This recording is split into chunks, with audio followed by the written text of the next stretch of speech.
Good morning, everyone. Good morning. Good morning. My name's Jim Ryan. I'm the president of UVA, and I am delighted to welcome all of you, both in person and online, to today's Democracy Dialogue entitled, How Americans Can Disagree Better. I will confess I'm completely unfamiliar with the topic or experience of disagreement. I'm the father of 4 young adults who hold strong opinions and the leader of a large, diverse, and let's say, robustly opinionated university community, which means I hardly ever encounter disagreement, but I'm still nonetheless sure the topic will be useful to others of you who have encountered more disagreement than I have, and I know it's important to our country. We are incredibly fortunate to be hosting 2 outstanding leaders today, Governor Phil Murphy of New Jersey and Governor Spencer Cox of Utah. They will talk about how we as Americans can have disagreements and debates that are not simply civil, but also healthy and productive. The Disagree Better initiative is supported by the National Governors Association. Governors from across the country and both sides of the aisle have been promoting this effort with media appearances, videos, parenting toolkits, and events like this one. So governors, welcome to both of you for joining us. Thank you.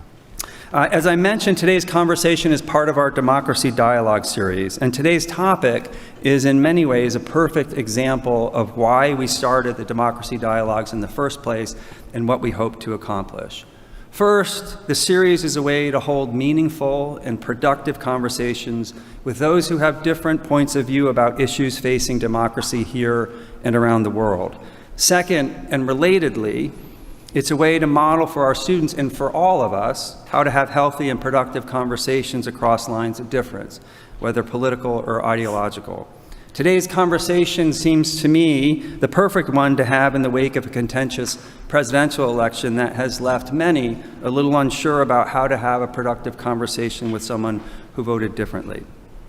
Now, before I introduce our co-moderators, I'd like to say a few words of thanks to those who made today's event possible. That starts with my colleagues and friend Bill Antholis of the Miller Center and Melody Barnes of the Karsh Institute of Democracy and their teams for hosting and organizing this event, and they deserve a round of applause.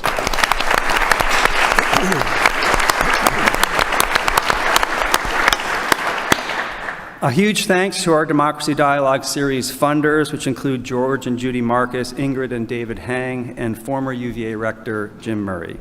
I'd also like to welcome a few special guests. We have with us today the First Lady of New Jersey and UVA alum Tammy Murphy, and First Lady of Utah Abby Cox. Please join me in welcoming them.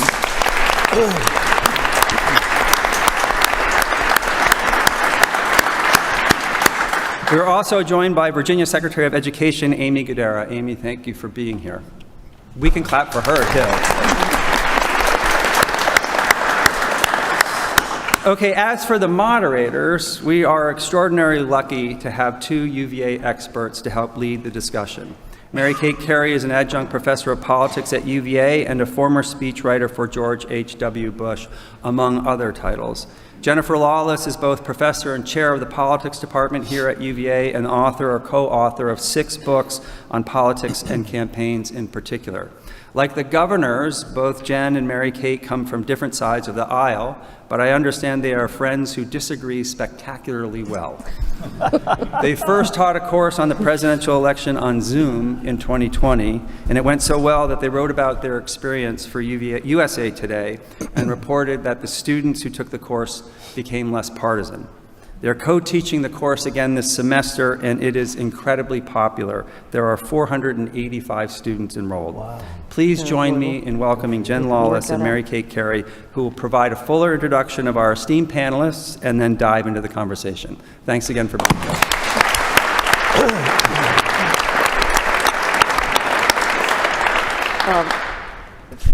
Jim, thanks for having us, and great to be here with all of you.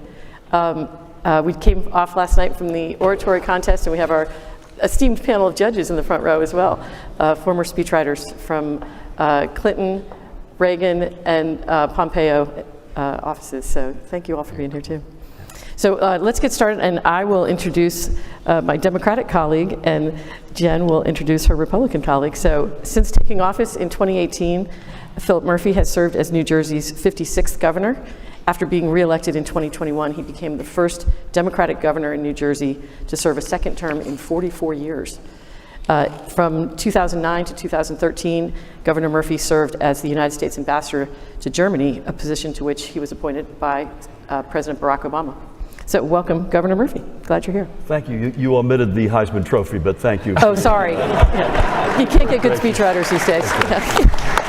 But thank you anyway. Sure. Good to be here. And I love that we're sitting in alternate party Yes. order. We are. Yeah. Okay, so as Democrat, I'll introduce the Republican. So Spencer Cox has served as Utah's 18th governor since 2021. Governor Cox also served as the 2023-2024 chairman of the National Governors Association. It was as head of the Governors Association that he launched a new initiative, Disagree Better, Healthy Conflict for Better Policy, which studied the effects of polarization and highlighted governors showing what disagreeing better looks like, which is what we'll be discussing today.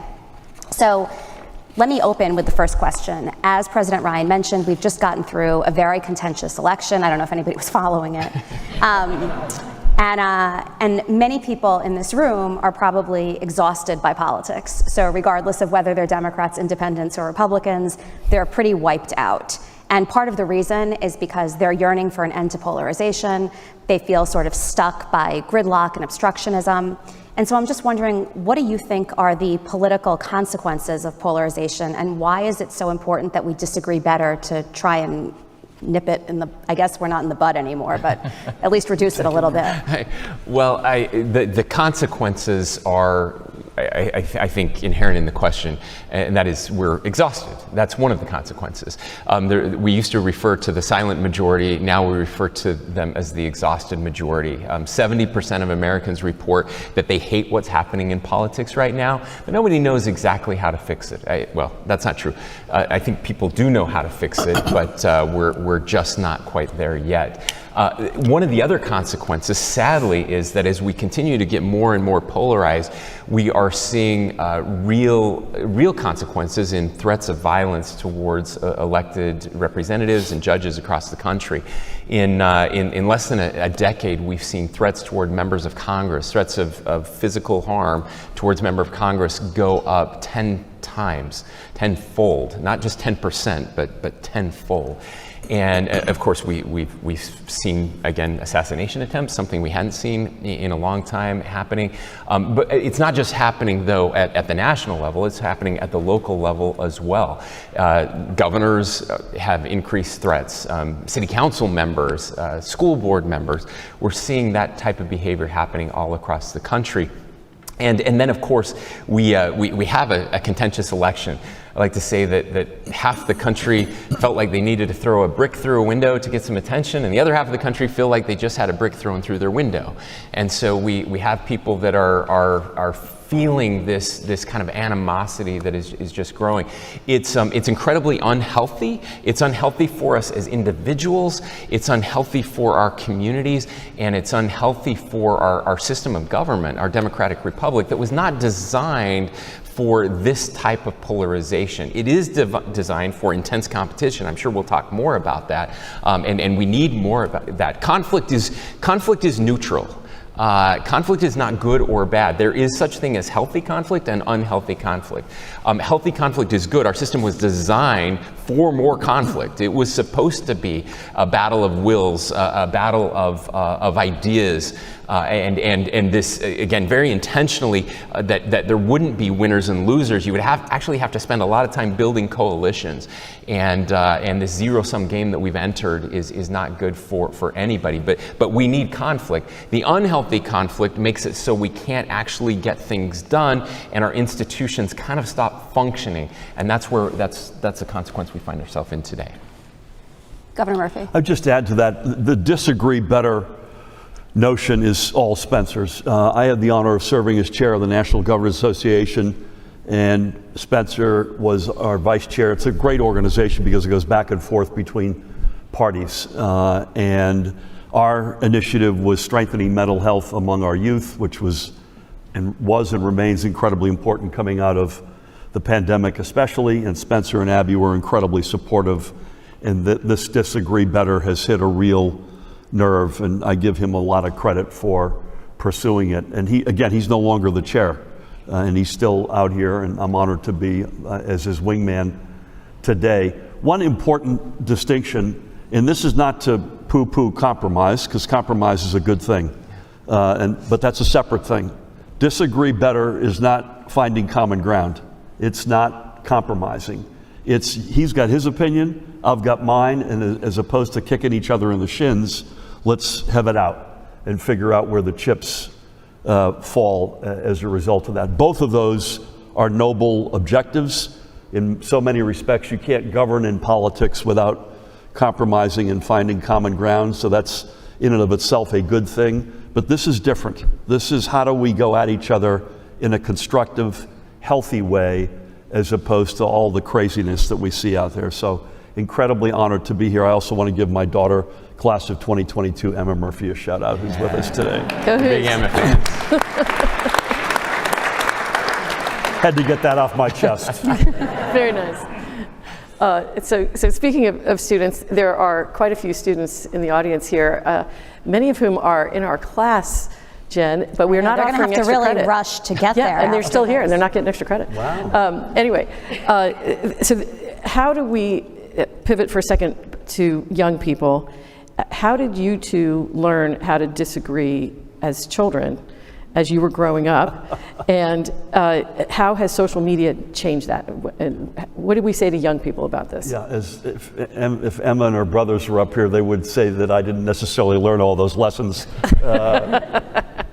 Social media is a hugely negative impact on this. I mean, in New Jersey, the biggest remaining newspaper just announced a month ago, and they're, by the way, a thorn in my side, so this is different from whether or not I like these guys. I assume you've got a similar I have an reality. exact same story. But they're closing, and the needle is moving from organs in the Fourth Estate that do full-bore primary research, check their sources, triple-check their sources, ultimately have editors who then review and edit their, to basically a bunch of knuckleheads on both sides of the aisle who put anything they choose to out there. So, you know, I sound like an old fogey when I say this, but put it down, man. Get back to reading primary researched sources. It's what great universities like this one, and Jim and his team and Melody and Bill in particular today deserve an enormous amount of credit for keeping the pedagogical standards at the level they are, stressing primary sourced research. Again, we may not like where it lands. That's not the point of this discussion. Whether we like or not like the result is not germane to this topic. It's whether or not we could get back to relying on first order research, journalism, scholarly work, and we've gotten far too away from it. So whatever we can do to suck us back in that direction, I would suspect you're in violent agreement. Count us in. Absolutely, I couldn't agree more. Look, so I have 4 kids, and I have 2 that are in college right now. My youngest is a senior in high school this year, and so we've been having these conversations, and it's very different for my middle boys. When I went to college, we did violently disagree. Not violently, but we disagreed passionately in the dorms. I mean, we would stay up. I'm a nerd, but we would stay up till 3 in the morning debating the topics of the day, and passionately. And then we'd go get dinner together. We were friends. That has drastically changed. People are living in their bubbles. Social media has absolutely, Jonathan Haidt's work on this is I think revolutionary, showing how terrible this has been for our young people. But not just that, even prior to that, the rise of cable news. I can tell you, my wife and I are now 12 years sober. We've stopped watching cable news 12 years ago. Wow. It was the best move we ever made. I mean this sincerely. Our marriage got better. Our family got stronger. There was more joy in life because of that. And so I'm a big fan of curiosity, and this idea. Adam Grant has a book called Think Again. That's the title of That's right. of the course you're working on. Curiosity is so important and such a a lost art today. But I do believe that this generation of young people, the tide is starting to turn. The fact that this is the most popular class on campus tells you something. That people are dying to learn from each other, to hear other perspectives. And so it does give me hope. I'm seeing that with my daughter, with her friends. They're getting into the good kind of trouble again. They're putting their phones away. They're interacting together. They're spending time disagreeing on things and having these types of discussions and debates. My wife said something yesterday. She said, I've come to the conclusion that when certainty happens, learning ends. And I was thinking about that all night. When certainty happens, learning ends. We all need to be a little less certain and a little more curious, and that's how we learn. That's how we find truth. Sadly, on too many college campuses, it's become kind of you have to believe one thing, and we're self-censoring. Young people, old people, people in the workplace are self-censoring. And we've seen data on this all the time, where we don't feel comfortable kind of sharing our views because we're worried we're going to get canceled, or we won't fit in, and especially the university system, where we're supposed to be seeking truth. That is the purpose. We may have forgotten that, but that is the purpose of the university system, is to find truth. And we can't do that unless we're challenging each other, and we're curious. So first, I should admit, my name is Jennifer Lawless, and I'm a CNN-aholic. It's constant. I can't get away from it. I know I've offended some people today. I'm just like, that really hit me at the core. So let me just ask you both a question. I don't think anybody would disagree that, which is ironic, I don't think anybody would disagree that there's a lot of negative affect toward people of the other party. In 2022, I did a national survey of people who would be interested in running for office. So these are like lawyers, business leaders, educators, political activists. And we asked the Democrats whether they would like to have dinner with Donald Trump or do a series of other things. More than 50% said they'd rather have a colonoscopy than have dinner with Donald Trump. Let me just give you a couple of other numbers here. It's a great nap. I mean, a third would rather spend a night in jail. 52% would rather get audited by the IRS, and 29% would rather play a real-life version of the Squid Game, which basically guarantees death. Now, it wasn't just the Democrats, though. We asked Republicans a similar set of questions about whether they'd rather have lunch with Alexandria Ocasio-Cortez or. And there, too, colonoscopy won out, no problem, spend a night in jail, dine with Kim Jong-un, and even get a mild case of COVID. And so I guess my question is, what do you do with this, right? Like, this is not just like, oh, I don't want to go eat in the cafeteria with this person. It's like, I'd literally rather die in some of these cases, or get a really bad illness, or get audited. Like these are not just sort of, it's not the kind of disagreement I remember when I was in college, right? It's not the kind of disagreement that we have in class. We can often bite each other's heads off and then go get a drink. Mm-hmm. This generation doesn't seem to do that. And so I'm wondering, what do you do with that information, especially when these are the parents of this generation? I just wanted, before you answer. Yeah, no, go ahead. You answer first. Do you have internists on call at the university hospital in case? Making sure you're paying attention out there. No, please, go ahead. No, look, again, it's not easy. It won't be easy. This affective polarization that is happening is new. It is different.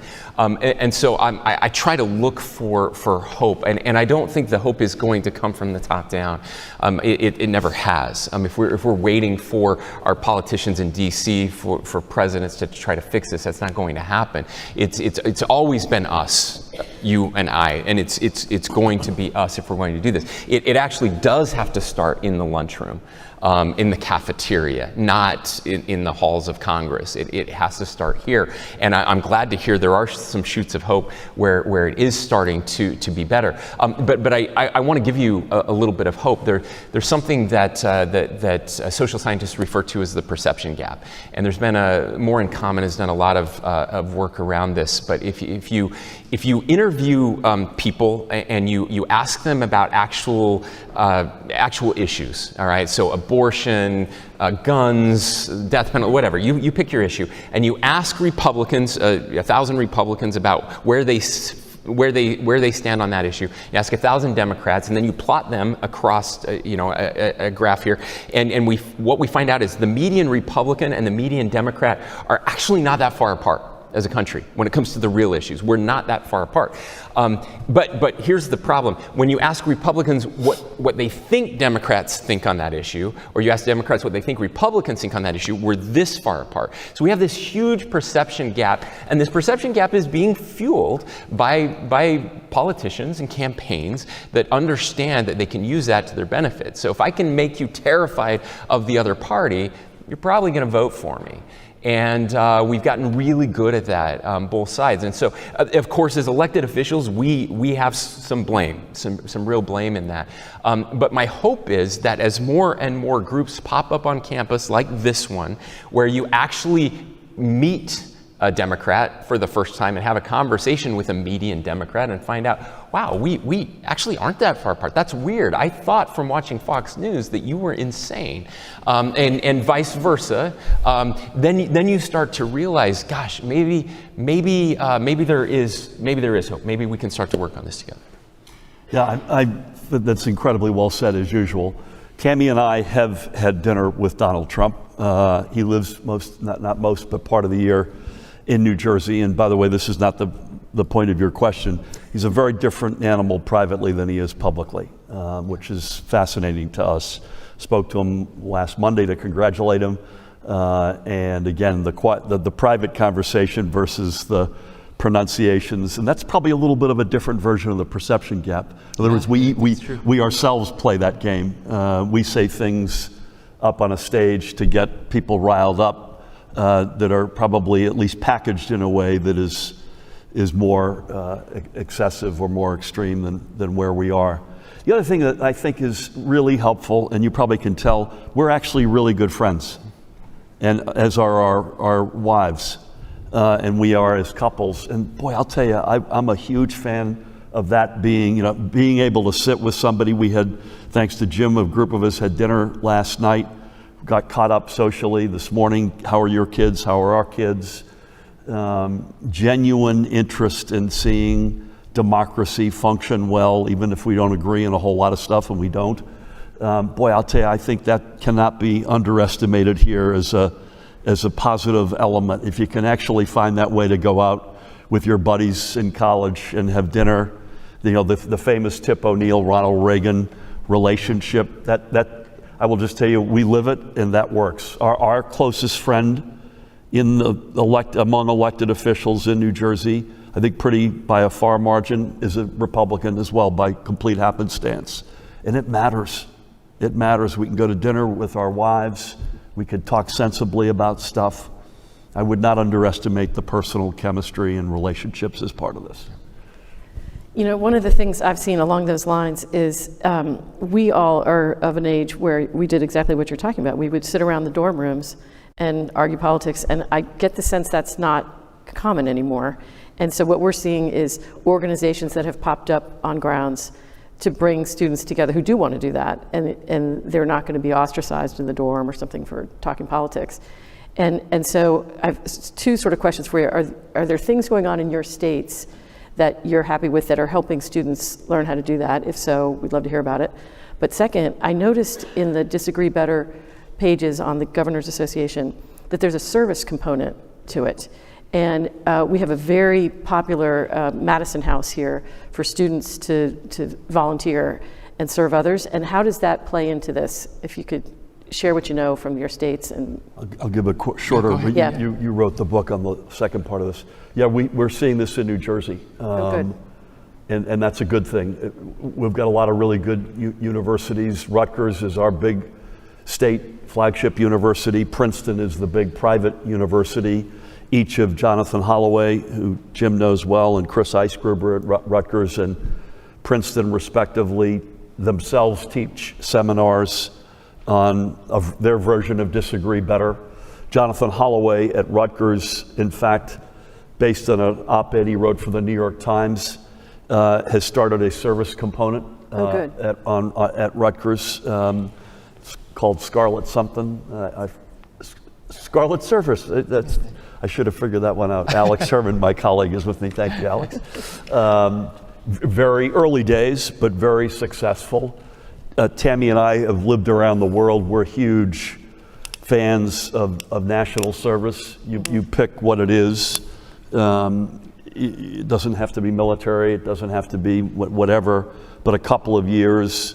The LDS faith is built in so many respects on that notion. Just huge fans of that, and he's forgotten more about this than I'll know. So over to you. Thank you. We love what's happening at Rutgers and in different parts. Again, what's happening here on campus. The research is pretty good on this. That service is an incredible way to bring people together and to lower the temperature. It's hard to hate up close, and it's especially hard to hate when you're giving back. And we've used service throughout the Disagree Better campaign all across the country on lots of campuses when we've had opportunities to be here. And it does even more than that. We have a mental health crisis in our country today. Again, especially with young people fueled by social media, we've seen a huge, almost hockey stick-like uptick when it comes to self-harm, anxiety, depression, especially among young women since the advent of social media. But what more and more psychologists and psychiatrists are telling us is before prescribing medication, they're actually prescribing service. Service has the same impact on our mental health that those types of medications do.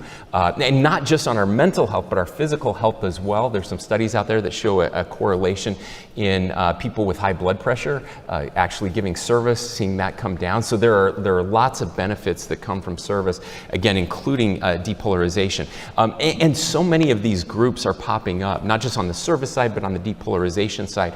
Some of them are just happening organically with student groups that are saying, we're really tired of what's happening in our country. Let's find a better way to do that. Again, classes like yours make a huge difference. Braver Angels is another group that we worked very closely with. We've been holding debates with them on college campuses, and they're different kinds of debates than you're used to. Everyone shows up and everyone is a debate participant. And so they choose a topic beforehand, everyone comes together in a room, you sit in a circle, and you just take turns getting up, and there's some rules of the game that make it feel fairly non-threatening for everybody, even if, because kids are really nervous, they've never done this, they're not used to it. We used to do it all the time, but this is a new experience for them. And what's interesting is we've done this on campuses, something kind of magical happens. In almost every one we've done, every subject, the kids get up, the young people, and they start debating. They've taken, I'm for this or I'm against this. And by the end, they've kind of found a third way. A third way where everybody gets a little bit of what they wanted. Maybe there's a better way to look at this. It's not a zero-sum game as we anticipated. And it's magical. They leave like, what just happened? We've never had this experience. And so we're really excited to be supporting those groups. We did this with you in New Hampshire, and it was a transformative experience for everybody, students and adults alike. Yeah. Really special. We just had our first Braver Angels debate last month here on grounds. How was it? Same sort of thing. They came up with a third way. Room was pretty full for the first time. And I think we're going to keep doing it at least every semester, if not every month. I think it was really powerful. That's awesome. Yeah. So I don't want to be the glasses half empty, so I'm going to be the glasses entirely empty person for a minute. Here comes the wet blanket. That's great. Yeah. So we have Congress, right? That's all you need to say. And next question. And there's this political institution overarching even the best of these kinds of efforts. And in Congress right now, and on the campaign trail as well, there doesn't really seem to be any penalty for behaving badly. There doesn't seem to be any ramification for not only being, lacking civility, but being explicitly hostile. Just this morning, I don't know if either of you saw, Congresswoman Nancy Grace announced that she's going to be introducing a bill to bar Sarah McBride, who's the new transgender member of Congress, from using the women's restrooms. How do you think about the work that you're doing at the micro level, given that it has to bubble up to a political institution that hasn't demonstrated much willingness or much of an incentive to cooperate, and in fact has engaged in behavior that's often outright hostile on both sides of the aisle with no consequence?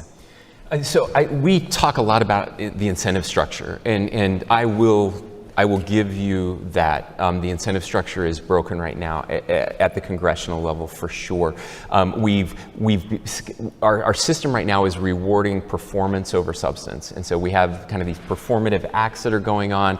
A whole bunch of people not really interested in governing or solving problems, just getting on TV and social media and getting their hits and clicks. And again, I want to be fair. Like, so if you look at the science behind this, the dopamine hits that come to us, this outrage sells, and we get addicted to outrage. That's why we watch cable news. It's why the algorithms work. It's feeding these dopamine hits. It's the same thing as gambling or sugar or drugs, opioids. I mean, it's the same brain chemistry that we're getting addicted to.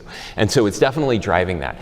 And that's hard. I won't spend too much time on this, but there is a great debate happening in lots of places about that incentive structure and how we select candidates in the first place. We have 70% of Americans that want something different. We had 80% of Americans that didn't like either of the major candidates, would have preferred someone else.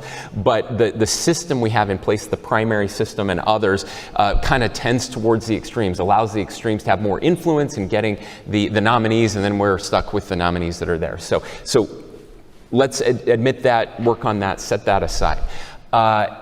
I do think that pendulum swing. We've had terrible Congresses before. We've had terrible presidents in the past. We've found ways through that. And it almost always starts, in fact, I would argue it always does start at the local level. And so I'm always encouraging young people. I mentioned this at our dinner last night, but I think one of the mistakes that we make is telling our kids that they need to go out and change the world. I'm sorry, UVA grads. I don't need you to go out and change the world. I really don't. I really don't. I do need you to change your neighborhoods and your communities. I need you to give back. I need you to serve at the local level. That's how we're going to fix what's broken. It really is at the city council level. It really is at your neighborhood level. It is helping the food pantry down the street. It is serving your neighbor, literally your neighbor, the person living next to you, getting to know that person. We are lonelier than ever before as Americans. And that's where I think most of this tribalism comes from. The tribes that we used to have that were healthy tribes, that were the good tribes, have broken down. Those types of organizations, religious organizations, volunteer organizations. My favorite question, how many Rotarians do we have in the audience today? Would you please raise your hands? Yeah, see, the Rotary clubs 50 years ago, half the hands in this room would have gone up, and those were good tribes that brought us together to do good things in our community. And what are we replacing them with? We're replacing those good tribes with the CNNites, the Fox Newsites. We're replacing them with social media. If I don't have any real friends, at least we can hate the same people together on Facebook, right? That's what we're doing, and that's incredibly. I think what we're talking about here are symptoms. The cure has to come in our neighborhoods and in our communities. And can I just note, there are 525,000 elected officials in this country, and so only 537 are at the federal level. Right. And so I think to the extent that we can encourage people to run for office, we don't have to necessarily think about telling them that they're a great match for their congressional district or that they should run at the state level. The majority of school board races are actually uncontested in some states. So I do think that thinking more locally in that way, especially if we're sort of breeding this kind of agreement on college campuses, those are the future candidates. And so I think when we think about service, running for office is also one of those. A lot of these positions don't pay. So it's also a form of service. So I started on a city council in a town of 1,200 people. I got paid $100 a month, and I did $20,000 of free legal work for the city. That's where it starts, and that's where my passion comes from. Yeah, so encourage people to run locally. I'm not a math major, but it doesn't sound like you have the good end of the deal on that one. And I've been making bad decisions ever since. Exactly. So we're going to have to balance hope with what are the third rails here that we're dealing with. And we're going to have a fascinating next minimum 6 months to a year, if not longer, between what governors do and look like and what Congress does and looks like with the cooperation of the executive branch, it appears. And I don't want you to think, and you would agree with me, you could fill in the blank on Democratic governors that you're welcome to throw out there as examples. I don't want you to think that Greg Abbott and Ron DeSantis and I are going out every night having beers. So the fact that Spencer and I are close, and I think there's a bulk of, I think you'd agree with this, Republican and Democratic governors for the most, there's a bell curve like there is with any collection of individuals. That, again, we're not going to agree on a lot of issues, but we're in it for the right reasons. We love our country. We're trying to do the best we can. We're not trying to make statements, if you will. We're going to have a big, this is going to be one of the most fascinating chapters in our country's history. And the interplay between the executive branch and I think Congress alongside of it and governors over here is going to be an incredible source of tension. You come into New Jersey right now, and again, I'm not trying to, this is not a wet blanket comment, this is an objective observation. You come in and try to throw a bunch of people into a military base on their way out of the country, there's an enormous amount of fallout from that, including responsibility of what a governor does, stands for, believes in.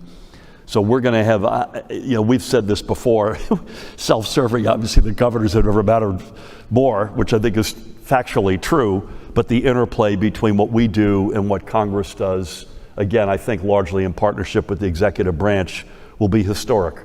And I don't use that word lightly. At a minimum, first 6 months of 25, if not longer. So we got back to third rails. I'm excited to see my Democratic colleagues get really excited about federalism again. It's amazing how that happens. It's taken us a while, but we got there. I just want to underscore something you said, and that is how well most governors, the vast majority of governors, actually work together. And in contrast to Congress, we have to get things done. I like to say that potholes aren't partisan, and we do learn from each other. We steal ideas from each other. If it's working, that's the brilliance of our system. That federalism piece, which I'm a huge advocate for, even when we have Republican presidents, that we are laboratories of democracy, that we get to try and fail and learn, and some states are better than others in succeeding, and steal those ideas and bring them in. I don't care if it's a red idea or a blue idea. If it works, I'm gonna try to do it in my state, and that gives me hope as well. There's a shorthand phrase that we all use among governors, that we have to balance a budget. And that's a mini statement that's got a lot more weight than it sounds like. So I didn't see the bill that was put forward. Anybody can throw something against the wall. At the end of the day, we have to live with the consequences of what bills look like, what budgets look like. And that notion of we have to balance the budget is a much bigger statement. It goes beyond the actual fact that we have to balance a budget. We can't spend a whole lot of time just throwing stuff on the wall to make a statement. And this is not to denigrate any members of the House or the Senate, God bless them, and they deserve a lot of credit for serving, but it's a different dimension of responsibility, I think. I agree. So let me just follow up. Governor Murphy, is there a red idea that you've implemented, or Governor Cox, a blue idea? Like that you learned from a governor of another party, or you heard from a governor of another party that's worked in your state? What's your app, mental health app? Yeah, the Safe Utah app, Safe UT. Safe UT is one we ripped off shamelessly.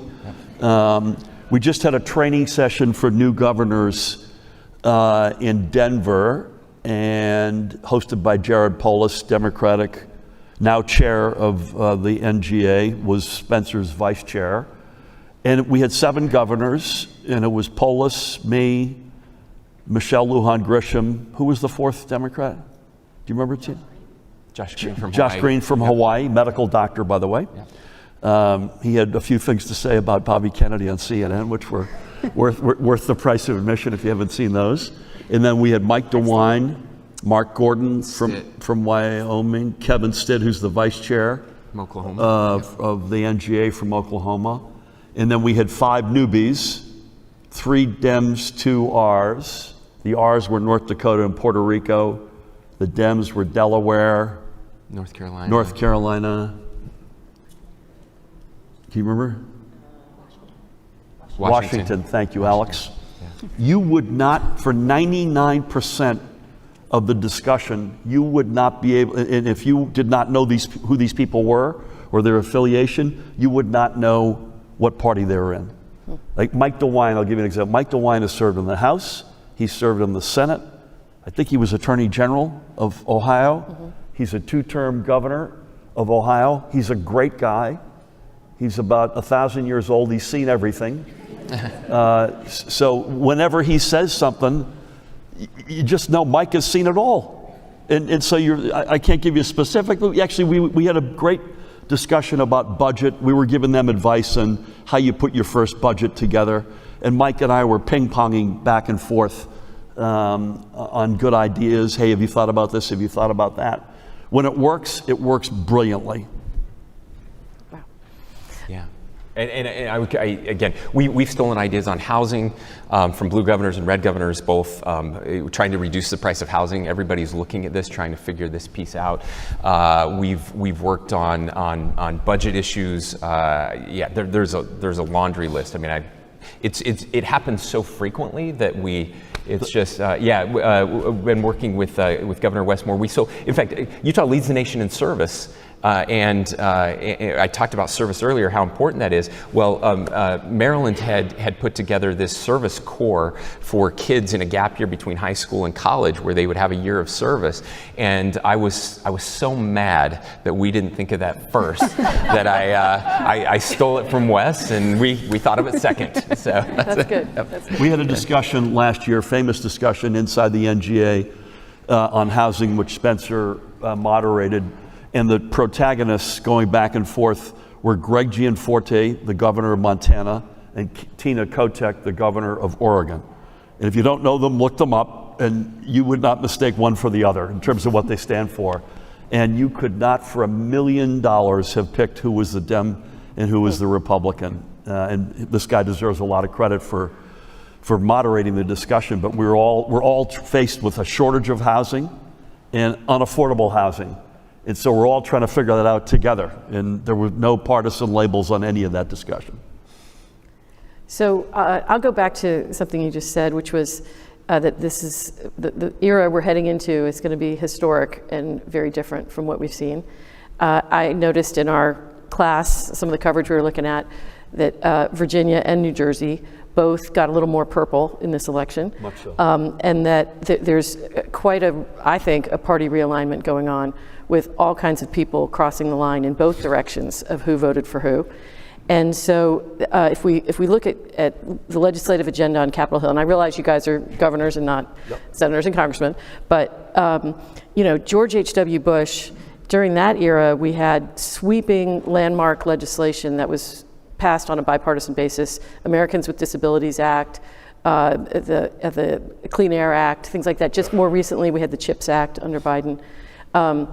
Do you see hope for things like that, given how things are changing? Like, do you think the Problem Solvers Caucus could be key here, or do you think they're a thing of the past? What's your prediction for Capitol Hill? First of all, you mentioned New Jersey and Virginia. I'm not sure of the math in Virginia, but a couple of things that are worth noting. Joe Biden won New Jersey somewhere 16-17. Kamala Harris won by 5. And when I spoke to Trump, he had it down to the actual number of votes that the margin had shrunk. Of course he did. Of course he did. And he reminded me of his margin in Florida and Texas and a few other states as well, just in case I wasn't paying attention. And by the way, we weren't unique. I'm not. Again, I don't know the math in Virginia, but Illinois, New Jersey, New York, Maryland, California all moved 10 to 12 points. Yeah. Virginia was within 5. Within 5. Yeah. So similar margin. I'm of the opinion, I want to come back to New Jersey and Virginia, I'm of the opinion that we may overanalyze this. I think this was contributed to by not just those states, I mean the ultimate total result. That 12 to 15 things contributed to this, all of which went against us. Or to state the glass half full for President Trump, a handful of those things at a minimum went for him. He brilliantly, at what he's good at, there's nobody better, and he brilliantly played some cards. Second point about Virginia and New Jersey, they're first up to bat. So they're the two elections in the year after the presidential.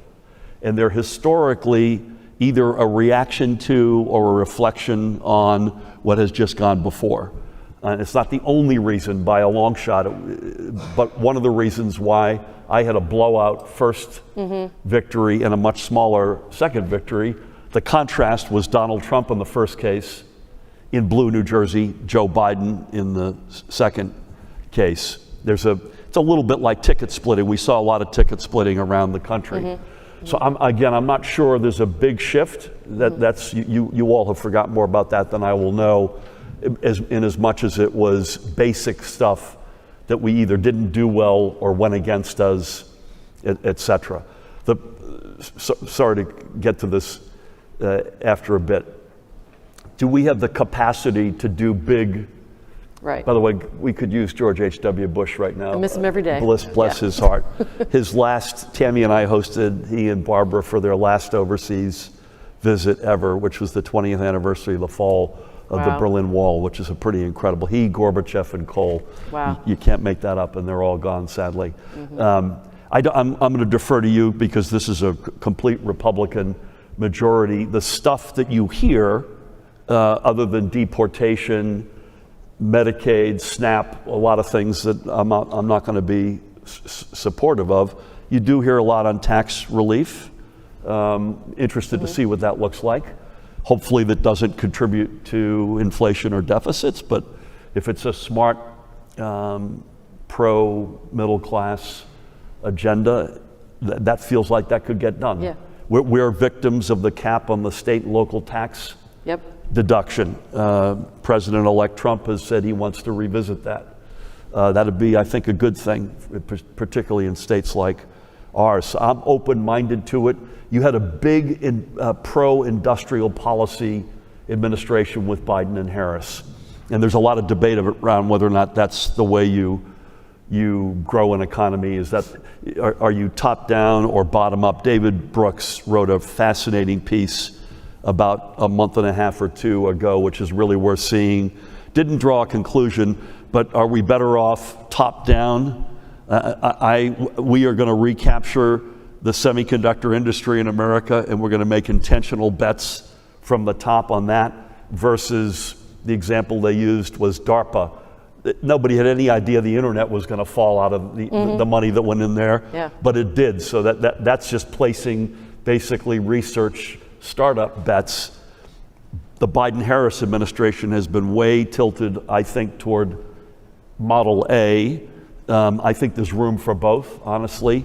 I haven't heard a whole lot from Trump and his team on industrial policy in that respect, a lot on tariffs, a lot on tax reform. I haven't heard a whole lot on, we're going to be all in on semiconductors or you name it, but those are some quick reflections, but I defer to you. Yeah, no, I think those are accurate. Look, I've had a lot of people on the left try to tell me not to read too much into this. It was only a couple points, and this is the problem I have, and this is not an original thought to me. I'll give credit to Yuval Levin, who has said this before. But one of the problems we have in our elections today is that nobody learns any lessons from the elections because they're so close that all the losing side has to do is say, if we just wait a couple years, we'll win, just because we're not those guys, right? And so nobody learns a single thing from an election. So quick answer to the first part. I don't think we'll see a lot of big things get done because the margins are still so thin, right? Republicans don't have 60 members of the Senate.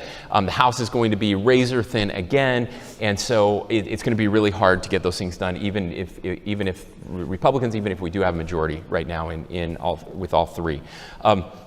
But here's the thing. The question is, I do think this is an earthquake election. I really do. I believe that. I'm a political science student, studied this my whole life. Even though the margins may not be in the popular vote, maybe under 2% or whatever, I do think it's a realignment election. I think it's an earthquake election. Everything is viewed through the lens of race. This is a Republican victory with huge racial minorities voting for the candidate. We have not seen this in years, in decades. And I think there are lessons to be learned from this. I am seeing some Democrats say, yeah, we need to learn from this. And again, I think that would be healthy if some of those lessons are, we've got to start building again. I think this concept, as you referred to it, this abundance agenda for our nation that neither party has really figured out. We used to be really good at building stuff, you guys. So good. That's what made this country so special. We're terrible at it now. We have choked out through over-regulation, through burdensome regulation and taxation. We're slowly killing that American idea, that American dream. Let me give you one example. We have an energy crisis in this country.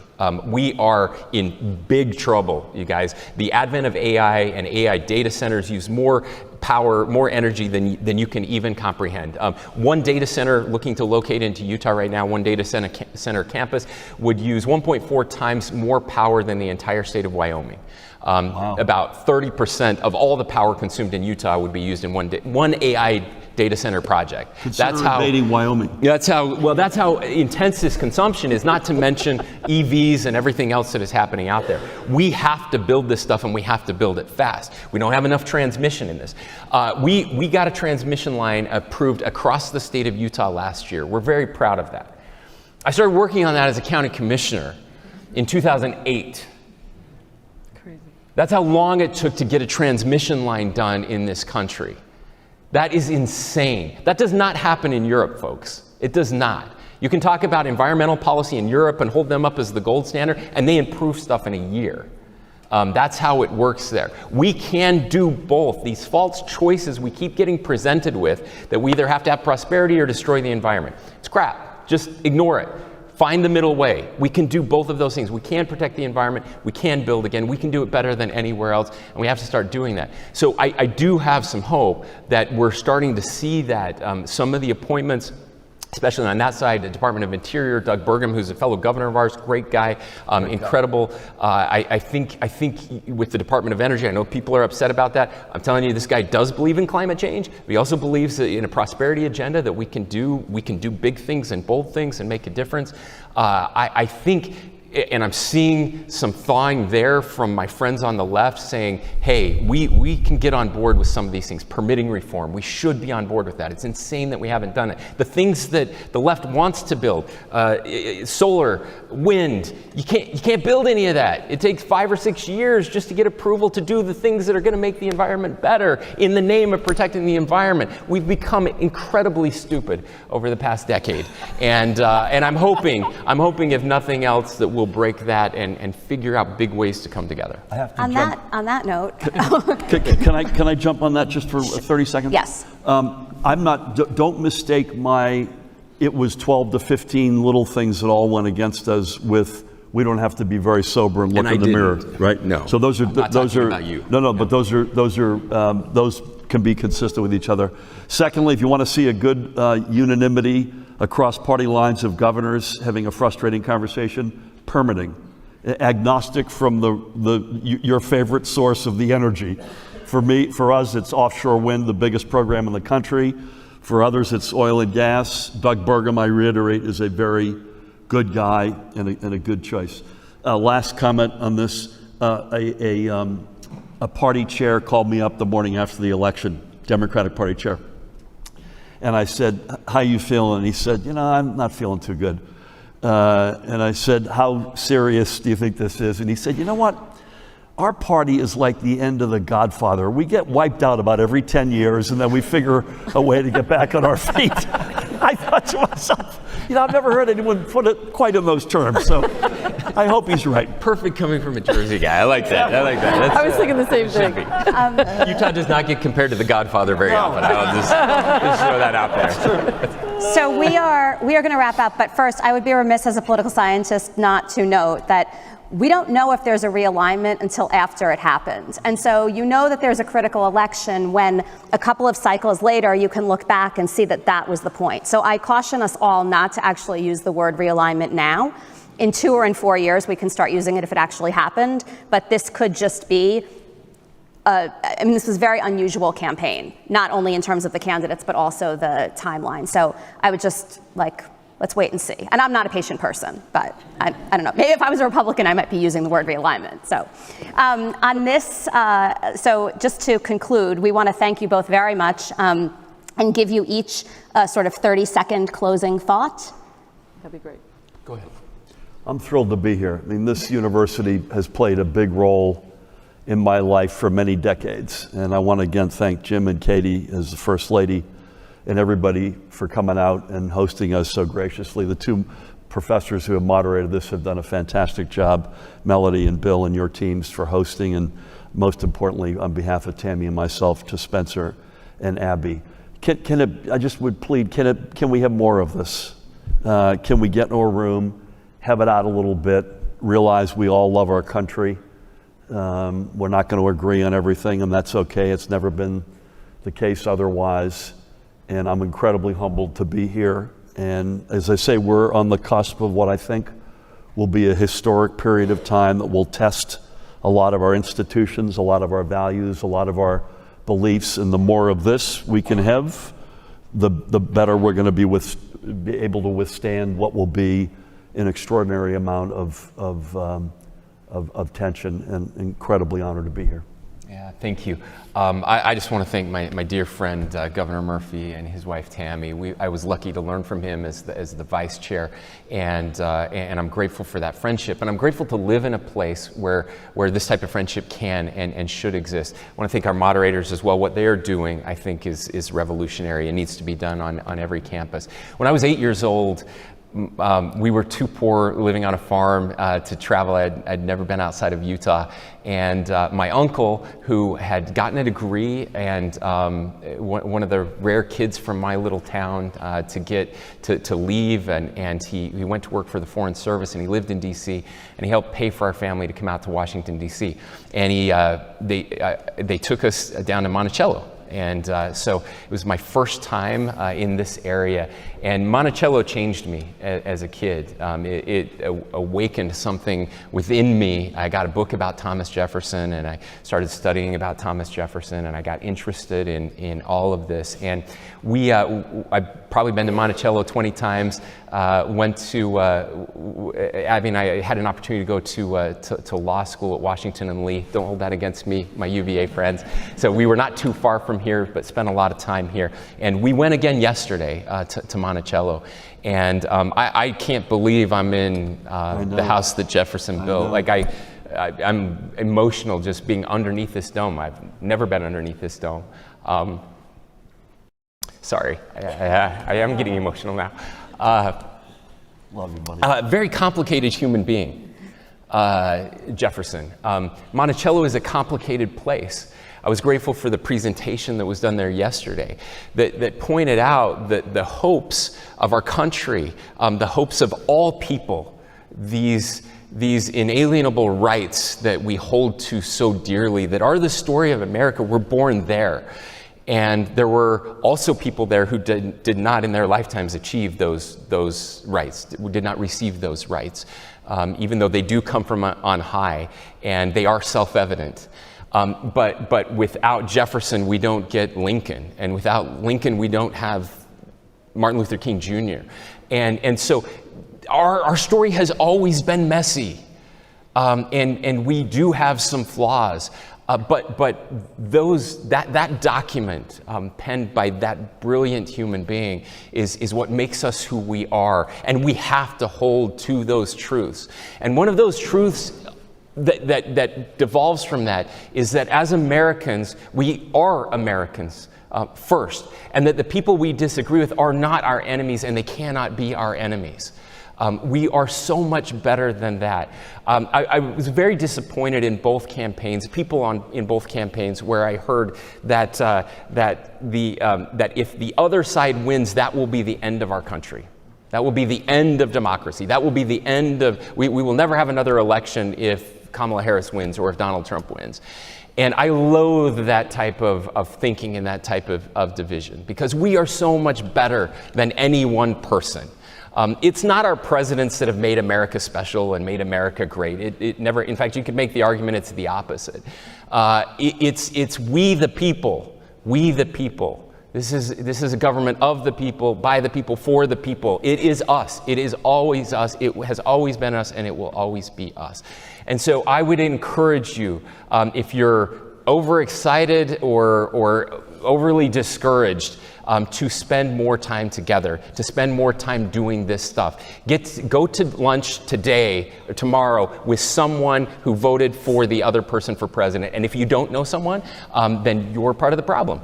You've got to get outside of that bubble and do that. Thank you for getting us outside of our bubbles. Thank you, everybody. Thanks for having us. Thanks for coming. Awesome. Thank you so much. Great meeting you. Thank you. Really good. Yeah, really good. Thank you. Really good. Yeah. Sorry for keeping you too long. No.